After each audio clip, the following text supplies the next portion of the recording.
तर सुरुवातीला इथे मी एक बाउल घेतलेला आहे। बाउलमध्ये अर्धा कप मी काजू घेतलेले आहेत। प्लेन काजू आहेत, रोस्टेड काजू घ्यायचे नाही। आणि त्यानंतर यामध्ये 1 कप मी मखाना घेतलेला आहे। मखानासुद्धा प्लेन आहे। कमी साहित्यात, कमी वेळात आणि कमी मेहनतीमध्ये तयार होणारी ही कुल्फी आहे। आता यामध्ये मी 2 चमचे किशमिश घालणार आहे। किशमिशऐवजी तुमच्याकडे खजूर असतील तर खजूरसुद्धा तुम्ही घालू शकता। आता हे सर्व जिन्नस आपल्याला दुधामध्ये छान भिजवून घ्यायचे आहेत। तर यामध्ये हे सर्व जिन्नस व्यवस्थित डीप होतील, व्यवस्थित भिजले जातील इतकं यामध्ये आपल्याला दूध घालायचं आहे। आणि दूध आपल्याला इथे रूम टेम्परेचरचंच घ्यायचं आहे, गरम किंवा कोमट दूध अजिबात घ्यायचं नाही। आता यावरती झाकण ठेवून आपल्याला हे एक 15 ते 20 मिनिटं छान भिजू द्यायचं आहे। कारण हे छान व्यवस्थित भिजले गेले की त्याची पेस्टसुद्धा मिक्सरला छान होते। 20 मिनिटानंतर तुम्ही ते बघू शकता, मखाना दुधामध्ये छान भिजला गेलेला आहे। आता हे सर्व जिन्नस आपण मिक्सरला वाटून घेणार आहोत। तर आता आपण मिक्सरच्या भांड्यामध्ये दुधासहित हे घालून घेऊया। आणि यामध्ये मी रात्रभर एक 15 ते 20 बदाम छान भिजवून घेतले होते, त्यावरची साल काढून आपल्याला यामध्ये ॲड करायचा आहे। तुम्हाला कुठला फ्लेवर आवडेल तो फ्लेवर तुम्ही इथे देऊ शकता। तर यामध्ये मी 3 वेलची सोलून घातलेली आहे। तर आज मी गुलकंद फ्लेवर देणार आहे, त्यामुळे इथे मी 1 मोठा चमचा यामध्ये गुलकंद घालणार आहे। तुम्हाला जर पान फ्लेवर द्यायचा असेल तर गुलकंदसोबत खाण्याची पानंसुद्धा तुम्ही यामध्ये वापरू शकता। आता इथे माझ्याकडे मिल्कमेड नाही, म्हणून मी इथे मिल्क पावडर वापरत आहे। तुमच्याकडे जर मिल्क पावडर असेल ती घेऊ शकता किंवा मिल्कमेड असेल तर ते घेऊ शकता। अर्धा कप यामध्ये मिल्कमेड घालायचा आहे, नसेल तर मिल्क पावडर घालायची आहे।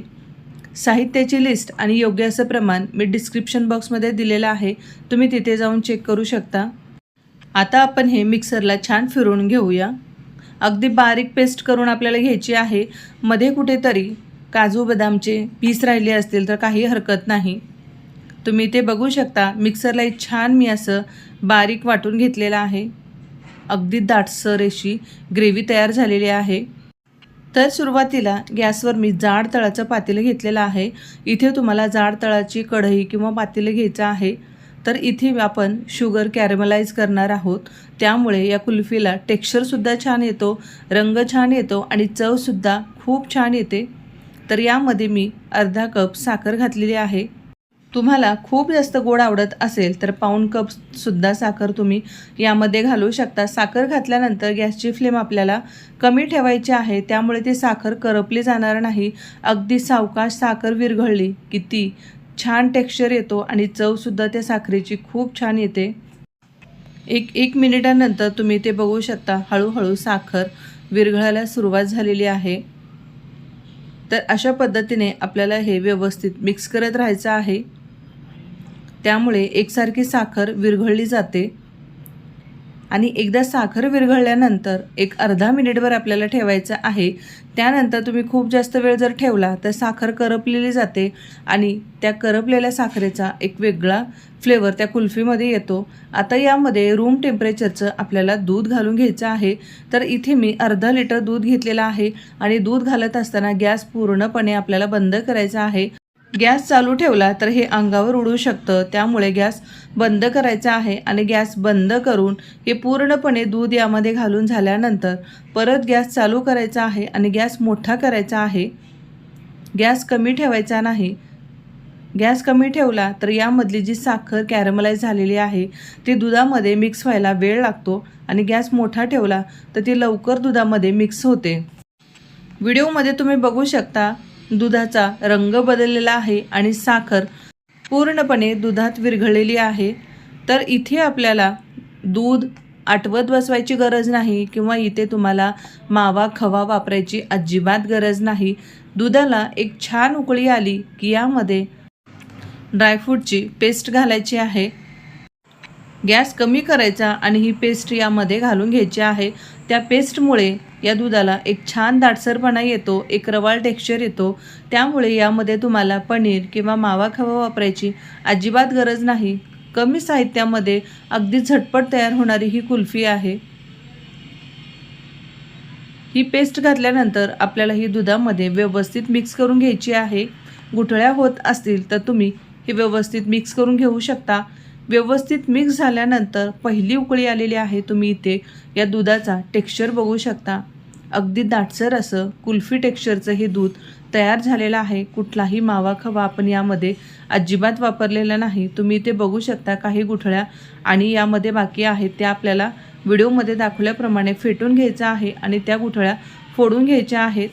ड्रायफ्रूटची पेस्ट दुधामध्ये घातल्यानंतर एक 3 ते 4 मिनिटं आपल्याला मीडियम फ्लेमवरती हे दाटसर होईपर्यंत छान मिक्स करून घ्यायचं आहे। तुम्ही इथे बघू शकता याचा दाटसरपणा।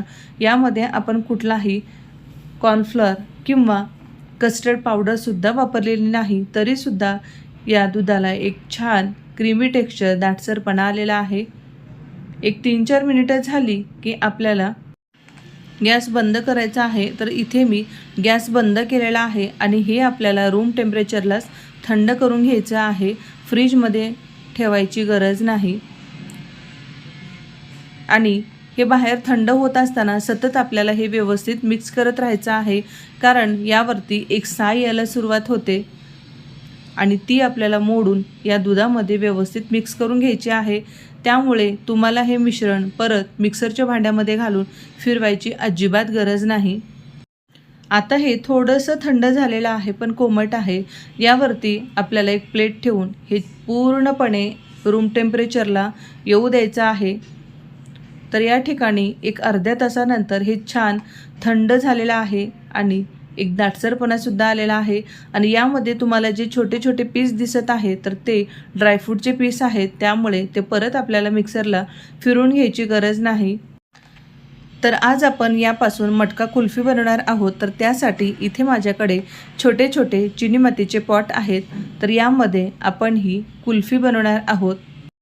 तुमच्याकडे अशा पद्धतीचे चिनी मातीचं हे भांडं नसेल तर तुम्ही कुठल्याही एअरटाईट डब्यामध्ये हे आईस्क्रीम बनवू शकता।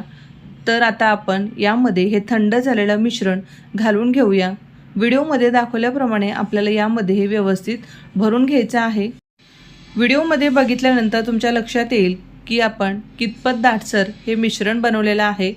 तर अशा पद्धतीने यामध्ये हे आपण भरून घेतलेलं आहे। यावरती तुम्ही तुमच्या आवडीप्रमाणे ड्रायफ्रूट्स घालू शकता, नसेल आवडत तर तुम्ही असं प्लेनही ठेवू शकता। तर यामध्ये अगदी बारीक चॉप केलेले मी बदाम पीस घालून घेतलेले आहेत। आता हे फ्रीजमध्ये आपण असंच ठेवू शकत नाही। हे असंच ठेवलं तर यामध्ये बर्फ तयार होतो आणि कुल्फी रसरशीत आणि रवाळ दाणेदार टेक्स्चरची अजिबात होणार नाही। तर आता आपण यावरती अशा पद्धतीने हे झाकण लावून घेऊया। तुमच्याकडे अशा पद्धतीचे झाकण नसेल तर यावरती ॲल्युमिनियम फॉईल लावून तुम्ही ते व्यवस्थित पॅक करू शकता। त्यामध्ये हवा जाणार नाही इतपत आपल्याला ते व्यवस्थित लॉक करून घ्यायचं आहे, त्यामुळे त्यामध्ये बर्फ तयार होणार नाही। तर 8 ते 10 तासानंतर आपण कुल्फी कशी तयार झाली ते बघूया। तर इथे दुसऱ्या दिवशी मी सकाळी फ्रीजमधून हे सर्व पॉट बाहेर काढलेले आहेत। आता यावरचं आपण हे झाकण काढून बघूया, त्यामध्ये बर्फ तयार झालेला आहे। किती रसरशीत क्रीमी टेक्स्चरची कुल्फी तयार झालेली आहे हे तुम्हाला इथे मी व्हिडिओमध्ये दाखवणार आहे। तर तुम्ही इथे व्हिडिओमध्ये बघू शकता या कुल्फीचा टेक्स्चर अगदी आपण मार्केटमधून विकत आणतो तशीच ही कुल्फी तयार झालेली आहे।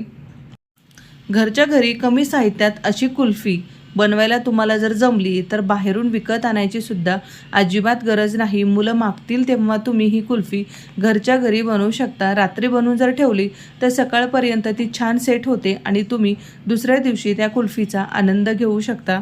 आता आपण या व्हिडिओमध्ये या कुल्फीची टेस्ट करणार आहोत। चला तर मग कुल्फीमध्ये बर्फ तयार झालेला आहे की रसरशीत क्रीमी टेक्स्चरची कुल्फी झालेली आहे ते बघूया।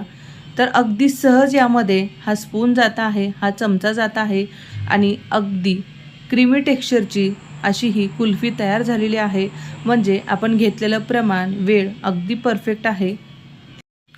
परत आपण दुसऱ्या एका स्पॉटमधली ती पण कुल्फी चेक करूया। तर तुम्ही इथे बघू शकता अगदी रवाळ अशी रसरशीत क्रीमी टेक्स्चरची ही कुल्फी तयार झालेली आहे।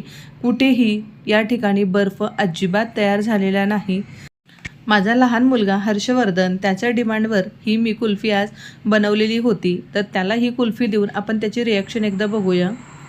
तर अशा पद्धतीने त्याला खूप म्हणजे प्रचंड ही कुल्फी आवडली आणि त्याला ही उद्यासुद्धा खायला हवी आहे. मग तुम्ही कधी बनवताय अशी कुल्फी?